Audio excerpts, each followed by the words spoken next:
berdarah rusuhan kaum yang berlaku di Malaysia. Tragedi ini telah meraguk nyawa dan harta benda yang merupakan satu titik hitam dalam perjalanan sejarah Malaysia.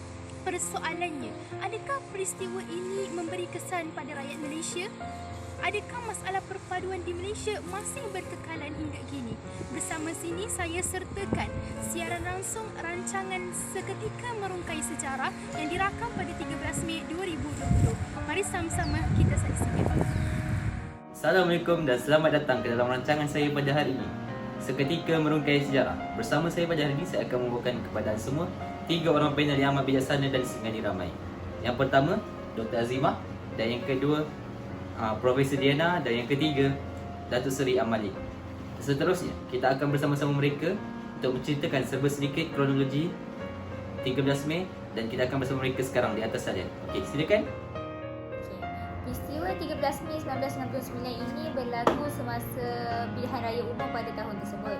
Parti Perikatan gagal memperolehi majoriti kerusi di Parlimen. Hal ini disebabkan oleh pihak pembangkang sebagai kemenangan besar untuk mereka.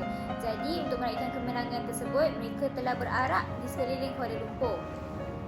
Perarakan ini bukanlah bermotif untuk menimbulkan isu perkauman ataupun sebagainya, tetapi ada segelintir pengikut perarakan ketika itu mereka menguatkan slogan-slogan yang bersifat sensitif dan menyentuh sensitiviti perkauman. Mereka telah mencaci, menghina dan sebagainya. Ada juga yang bawa penyapu, ada juga yang meludah dari atas lori ke arah orang Melayu yang berada di tepi jalan ketika itu. Kemudian perarakan ini juga disambung pada hari seterusnya, iaitu pada 13 Mei.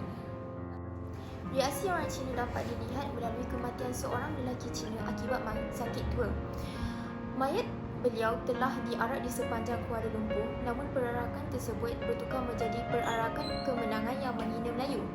Presiden Kongres Kesatuan Sekerja Malaysia telah membuat permohonan maaf kepada orang Melayu akibat kebiadaban ahli-ahlinya, namun permohonan maaf tersebut telah pun terlambat apabila UMNO telah mengumumkan perarakan balas.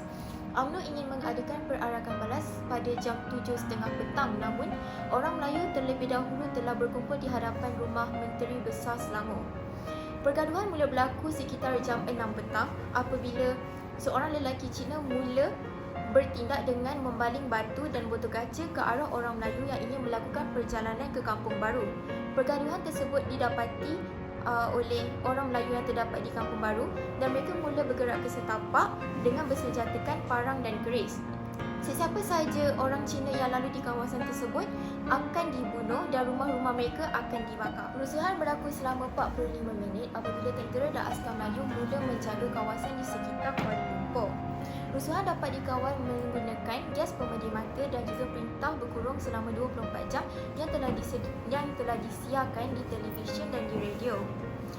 Ketua Polis Negara telah mengeluarkan arahan tembakan kepada para tentera negara kepada mereka yang mengingkari perkara tersebut.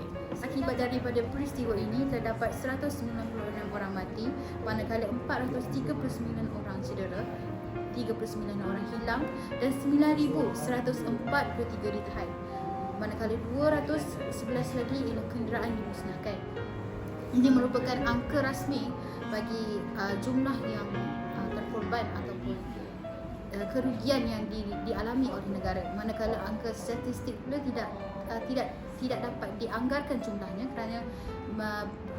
kerana saksi-saksi mengatakan terdapat berderet-deret lori yang membawa mayat-mayat yang tidak sempurna ke balai polis jalan. Akibat daripada peristiwa ini juga, negara telah diisytiharkan darurat untuk pertama kali.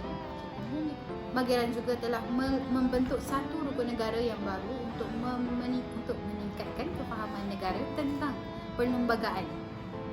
Mageran juga telah membentuk Barisan Nasional yang bersifat sebagai satu kerajaan yang berpaduan.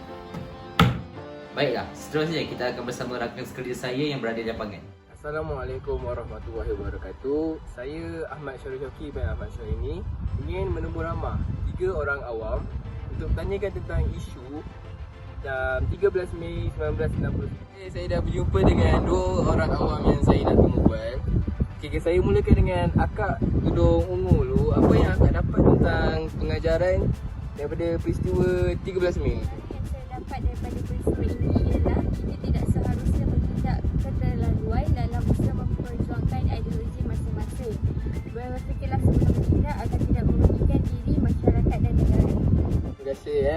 Okey, saya nak tanya akak tolong tim pula. Apa yang akak dapat kak? Pelajaran yang saya dapat daripada peristiwa ini adalah kesatuan merupakan kunci keamanan negara. Peristiwa ini telah membuka mata masyarakat bahawa pentingnya menjaga hubungan antara kaum. Tambah lagi, sebagai masyarakat majmuk, kita perlulah menghormati adat dan budaya masing-masing supaya tidak menimbulkan perbalahan. Ya, ada. Assalamualaikum kak. Akak free tak? Okay, akak tahu tak tentang isu 13 Mei 1969? Akak boleh bagi ulasan tak? Pengajaran ke apa-apa? Pada pendapat saya, peristiwa ini perlu diingatkan kepada semua rakyat Malaysia agar kita semua tidak mengulangi kesilapan yang sama seperti dahulu. Daripada saya, laporan saya di lapangan. Assalamualaikum warahmatullahi wabarakatuh.